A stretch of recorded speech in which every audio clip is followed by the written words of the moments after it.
మీరు వివాహం ద్వారా భార్యాభర్తలుగా జతపడిన వారైతే ఖచ్చితంగా దైవ దీవెన మీ దాంపత్య జీవితంలో కనపడును గాక. వివాహ వ్యవస్థ అంటే దేవుడికి భలే ఇష్టం అండి. మీరు చూడండి, ఆదికాండ గ్రంథంలో దేవుడు జరిగించిన వివాహం మొదటి వివాహం. ఆదాము హవ్వల వివాహం దేవుడు జరిగించాడు. దేవుడు జరిగించిన వివాహం అది. ఇక యోహాను సువార్త 2వ అధ్యాయాన్ని కనుక మీరు చదివితే, కానా అనే ఊరిలో ఒక వివాహం జరిగింది. అక్కడికి యేసయ్య హాజరయ్యాడు. అది దేవుడు హాజరైన వివాహం. బైబిల్లో మొత్తం 3 వివాహాలు చాలా ఆశ్చర్యంగా మనం చెప్పుకోవచ్చు. ఏదెనులో దేవుడే జరిగించిన వివాహం, కానాలో దేవుడు హాజరైన వివాహం. ప్రకటన గ్రంథం 19వ అధ్యాయం మీరు చదివితే దేవుడికే వివాహం. ఎంత అద్భుతం కదా! దేవుడు జరిగించిన వివాహం, దేవుడు హాజరైన వివాహం, దేవునికే వివాహం.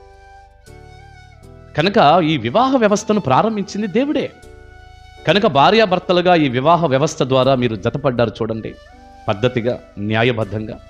దైవ దీవెన నిండారులుగా మీకు కలుగునుగాక. దేవుడు ఆశీర్వదిస్తాడు. మీ కుటుంబంలో నెమ్మదిస్తాడు, దీవెనిస్తాడు, సమాధానం ఇస్తాడు, ఆర్థికంగా దీవిస్తాడు, మానసికంగా దీవిస్తాడు. బిబ్లికల్గా మీరు బ్లెస్ అవుతారు. ఎన్నో దీవెనలు మీకు కలుగుతాయి.